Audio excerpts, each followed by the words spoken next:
pagkatotoo po kanina, dahil ang totoo naman talaga, walang nilikha ang Diyos na pangit.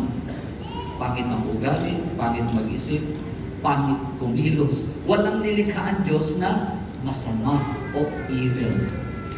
But because man is innocent or he do not know the truth, hindi niya alam na siya pala ay pwedeng maging mabait kaysa sa magiging walang bait. Pwede pala siyang maging mababa kaysa sa ang gamitin niya ay yung pagmamataas. Pwede pala siyang maging masaya instead na ang kanyang i-activate ay yung kalungkutan sa kanyang buhay. This is the good news of the kingdom. Ito po ang mabuting balita ng kaharian ng Diyos. Sinabi niya, repent, baguhin mo ang iyong isip. Magsisi ka. Baguhin mo ang isip mo. Huwag kang mabuhay dyan sa kalungkutan yan. Ang totoong ikaw, mayroong joy na nakatanim sa iyong puso. Huwag kang mabuhay dyan sa takot na yan. Mayroong tabang na nasa loob mo na kailangan lang mabuhay. Sino ang bubuhay nun? Yung namatay at muling nabuhay. Si Jesus! Palakpakan mo si Jesus! Purihin mo ang kanyang pangalan. Siya na dakila po sa lahat. On your third year of glory, the Lord had gave you this theme about possessing the land. And what a powerful theme that the Holy Spirit had entrusted you in the city of God, Batangas City. Sabi po na inyong verse, isang verse lang, Deuteronomy chapter 4, verse 1. Sabi po roon, and now, Israel, listen carefully to this decrees and regulations that I am about to teach you.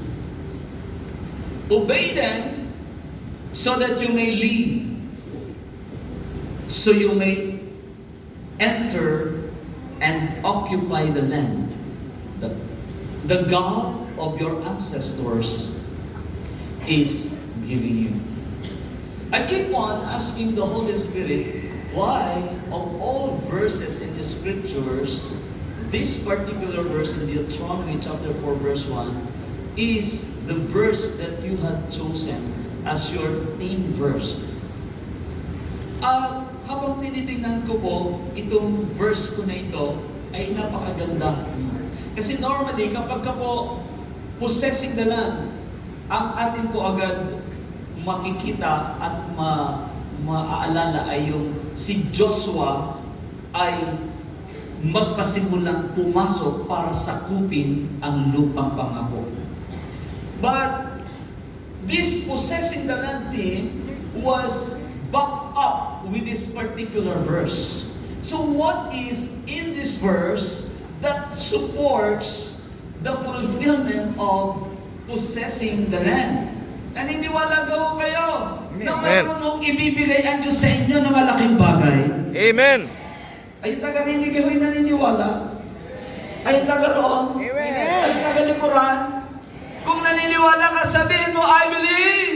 I believe. God Prepare prepared for me me my promised land. my promise Kung land. walang baka naniniwala may lupang pangako na ibinigay sa kanya ang Diyos at sabihin mo, Hallelujah! Hallelujah! The word now, sa NLT, ang ginamit po roon ay and now. Everybody say, and now. And now, We know that the Lord is reminding us once again, napakahalaga ng ngayon. Yung kahapon, tapos na yun. Yung bukas, parating pa lang. Anong mahalaga? ngayon. Ngayon. Napakahalaga na ngayon, alam mo, ikaw yung hinahanap ng Diyos para pagpalain sa lahat ng bagay. Dapat alam mo, now you are forgiven. Now you have been redeemed by the blood of the Lamb. Now, believe that all your sickness and diseases will be healed. Amen. Now believe that all your prayers will be granted because you believe that Amen. now Jesus Christ is living inside your heart. Amen. That now is Christ. Everybody say Christ. Right. Pag sinabing Christ o Jesus Christ, ang ibig sabihin nun, ngayon.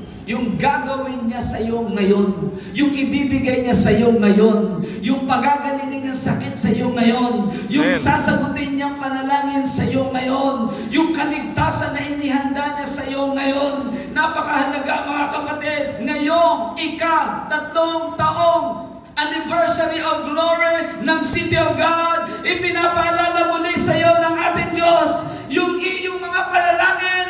Ngayon din, isasama kita sa kasagutan ng aking mga panalangin. Amen. Amen. I remember when Jesus Christ was crucified. Sabi nung nasa kanyang kanan, Jesus, isama mo na ako kapag ikaw ay naghahari na. At sabi ni Jesus, ay ngayon din. Amen. Dahil ikay naniwala, ngayon din, ikay isasama ko sa paraiso. Anong ibig sabihin mga kapatid? Maring ang marami sa atin, wala ka pang katiyakan ng kaligtasan. Hindi mo ba alam kung ikaw ay pag namatay kay ikay saan pupunta? Ay gustong sabihin ng sa iyo ng Diyos, dahil ikay narito, pwede ko po bang makita yung kamay nung ngayon lang naka-attend sa ganitong gawain? Meron po ba? Yun, meron. Yun, palakpakan naman natin. Ang pagandang yung first timer. Hallelujah, hallelujah. Salam. Pwede po bang makita tumayo yung mga first timer? Yung ngayon lang po nakarating sa ganitong gawain. Hallelujah. Ayan, salamat po. Grabe. Grabe, palakpakan niyo po ang Panginoon sa buhay ng mga first. Ayun, nagtayuan sila. Ang dami-dami pala. Sige po, wag po kayong mahiya. Yan, pinatatayo lang po namin kayo kasi nais namin na talagang ma-recognize at ma-appreciate ang lahat ng inyong pagpunta po rito at naniniwala ko na wala pong sayang, hindi po nasayang ang pagdadala sa inyo ng Panginoon. Once again, welcome to the City of God family. Pwede na po kayong maupo. Ang City of God po ay hindi religion. Ito po ay isang family na wala pong ibang kinikilala na tagapagligtas kundi si Jesus. Na nagsabi, I am the way, the truth, and the life. No one can come to the Father except by me. At dahil nga po dinala kayo ng Diyos dito, ang City of God po ay hindi naghahanap ng membro.